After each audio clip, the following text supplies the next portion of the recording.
રાજ્યભરમાં આરટીઓના motor vehicles ડિપાર્ટમેન્ટમાં ટેકનિકલ ઓફિસર્સ એસોસિએશન દ્વારા પડતર પ્રશ્નોનો ઉકેલ નહીં આવતા આંદોલન શરૂ કરવામાં આવ્યું। આજે સોમવારે નો લોગિન ડે અભિયાન સાથે હડતાલ પર ઉતરી ગયા છે। કર્મચારીઓ કચેરીમાં લોગિન નહીં કરીને વિરોધ નોંધાવી રહ્યા છે, જેથી તમામ કારીગરો ખોરવાઈ ગયા છે અને અરજદારો આરટીઓ કચેરી પહોંચી રહ્યા હોવાથી લાંબી લાઈનો લાગી ગઈ છે। જોકે અહીં પહોંચ્યા બાદ લોકોની હડતાલ અંગેની જાણ કરવામાં આવતા રોષ જોવા મળી રહ્યો છે।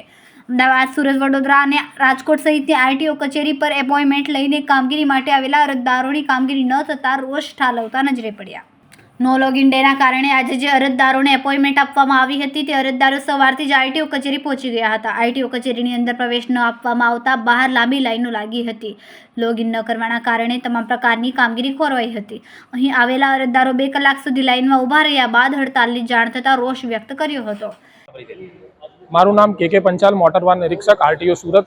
ગુજરાત મોટર વાહન ટેકનિકલ ઓફિસર્સ એસોસિએશન દ્વારા તારીખ 3/2/2025 થી રાજ્યવ્યાપી આંદોલન કરવામાં આવી રહ્યું છે, જેમાં અગાઉ અમારા દ્વારા આરટીઓ સાહેબને આવેદનપત્ર આપવાથી લઈને કાળી પટ્ટી બાંધીને ફરજ બજાવી, રિસેસના સમયે સૂત્રોચ્ચાર કરી અમારી માંગણીઓ રાખવી, સોશિયલ મીડિયા થકી અમારી માંગણીઓ મૂકવી, એ તમામ કાર્યક્રમો ગયા વીકની અંદર કરવામાં આવ્યા હતા। પરંતુ આજ દિન સુધી સરકાર દ્વારા અમારી માંગણીઓને લઈને કોઈ સંતોષકારક પ્રતિભાવ ના આપતા ના છૂટકે આજે અમારે નો લોગિન ડે કરી કામગીરીનો બહિષ્કાર કરવાની ફરજ પડી છે। આજના કાર્યક્રમના જે પણ જાણ અમારા દ્વારા આરટીઓ સુરતને તેમજ વડી કચેરીને પણ કરવામાં આવનાર છે, જેથી કરીને ભવિષ્યમાં નાગરિકોને અથવા અરજદારોને પણ તકલીફ ના પડે, જેના લીધે વડી કચેરી દ્વારા આગામી સમયની અંદર નાગરિકોની અપોઇન્ટમેન્ટ તેમજ તેમની કામગીરી પણ રીશેડ્યુલ કરવાની કામગીરી તેમના દ્વારા હાથ ધરવામાં આવશે।